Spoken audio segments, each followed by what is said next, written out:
PG first year এবং second year student তোমাদের result publish হয়েছে, কিন্তু সমস্ত সাবজেক্টের রেজাল্ট এখনো পাবলিশ হয়নি। কিন্তু তোমরা যারা ফার্স্ট ইয়ারের এক্সাম দিয়েছো, রেজাল্টের ভরসায় না থেকে নেক্সট ইয়ারের জন্য প্রস্তুতি নেওয়া শুরু করে দাও। History, Bangla, political science student 100% common assignment এবং ফাইনাল এক্সামের উত্তরপত্র আমাদের সেন্টার থেকে দেওয়া হচ্ছে।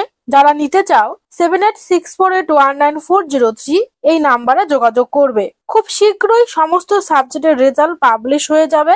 এনসিওর সমস্ত রকম আপডেট পাওয়ার জন্য ডেসক্রিপশন বক্সে হোয়াটসঅ্যাপ গ্রুপ, টেলিগ্রাম গ্রুপ ও ফেসবুক গ্রুপের লিংক রয়েছে, তোমরা সবাই জয়েন হয়ে যাও।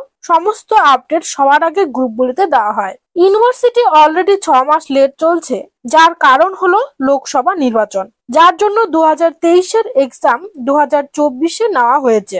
এতে ইউনিভার্সিটি এবং স্টুডেন্টদের অনেক প্রবলেম হয়েছে, এখনো হচ্ছে। 2 বছরের কোর্স প্রায় 3 বছর লেগে যাচ্ছে, এতে স্টুডেন্টরা অনেক চিন্তিত। এই যে লেট চলছে ইউনিভার্সিটি, সেটা কিন্তু 2025 সালে ইউনিভার্সিটি পূরণ করে দেবে। কিভাবে পূরণ করবে? এক্সামিনেশন 2024-এর এক্সাম গুলো এপ্রিল-মে মাস নাগাদ ইউনিভার্সিটি শুরু করে দেবে।